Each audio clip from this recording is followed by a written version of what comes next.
Então vamos. E a concordância verbal? Verbal. Verbo, ação, estado, fenômeno. Dizem as gramáticas normativas que o verbo de uma oração deve concordar com o sujeito, em número e pessoa. Não é bem com o sujeito, não é com o núcleo dele. Com o núcleo. Então, por exemplo, a queda da venda de automóveis novos impressiona o mercado financeiro. A queda da venda de automóveis novos impressiona. O que impressiona? A queda, não a venda, não os automóveis, é a queda da venda. Aliás, o verbo deve concordar com o núcleo do sujeito. Nani, mas e o que é o núcleo do sujeito? É um substantivo.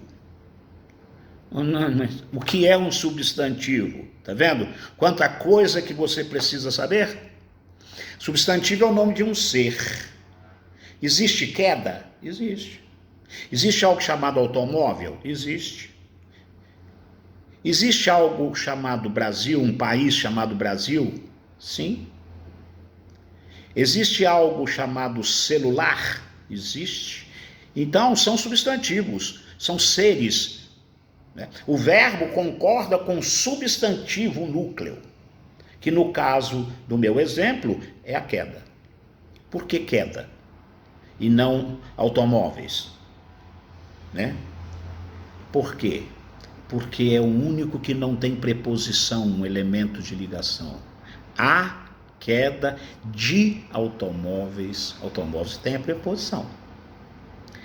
Novos, no Brasil. Brasil tem preposição, em mais o. Então, o núcleo de um sujeito é um substantivo despreposicionado. Então, na prática,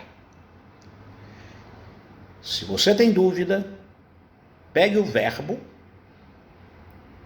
e concorde com o substantivo despreposicionado, do qual ele está dizendo alguma coisa.